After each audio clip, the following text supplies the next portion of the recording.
والسلام على سيد المرسلين عن ابي هريره رضي الله عنه قال قال رسول الله صلى الله عليه وسلم يسلم الصغير على الكبير والمار على القائد والقليل على الكثير رواه البخاری۔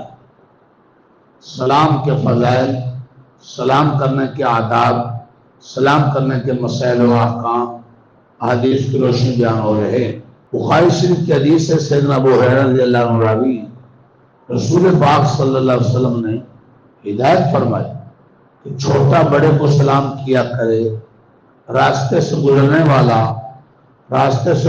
اور چلنے والے بیٹھے ہوئے کو سلام کیا کریں، تھوڑے آدمی زیادہ آدمیوں کی جماعت کو سلام کیا کریں۔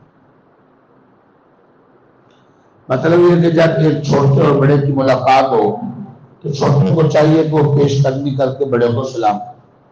اسی طرح جب کسی چلنے والے کا بزرگ کسی بیٹھے ہوئے آدمی پر ہو تو چلنے والے کو چاہیے کہ وہ سلام میں پیش قدمی کرے۔ اگر دو جماعتوں کی ملاقات ہو تو جس جماعت کی نسبتاً کم آدمی ہو وہ دوسرے زیادہ آدمی والی جماعت کو سلام کرنے میں پیش قدمی کرے، اور جو شخص کسی سواری پر جا رہا ہو وہ پیش قدمی کر کے پیدل چلنے والوں کو سلام کرے۔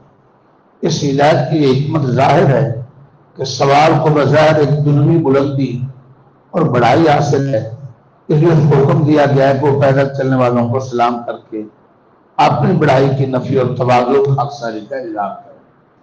سلام میں پہل کرنا عاجزی کی علامت بھی ہے، اور سلام کرنے سے محبت بھی بڑھتی ہے۔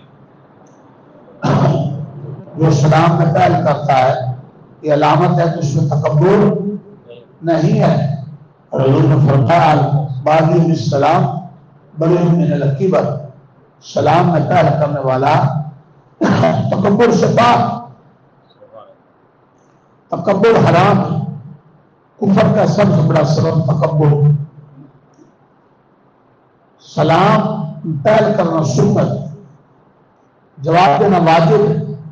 عام حالات میں واجب کا درجہ سنت سے اونچا ہے، لیکن یہ ایسی سنت ہے جس کا درجہ واجب سے اونچا۔ 69 نیکیاں ہیں پہل کرنے والے، جواب دینے والے کو ایک نیکی۔ کیونکہ اس سنت کی وجہ سے جو حرام تکبر تھا، یہ سنت اس کا علاج، بہت بڑی بیماری کا علاج ہے، اس کا جواب، اس کا درجہ اونچا۔ اللہ سمجھنے کی عمل کرنے کی۔ آمین۔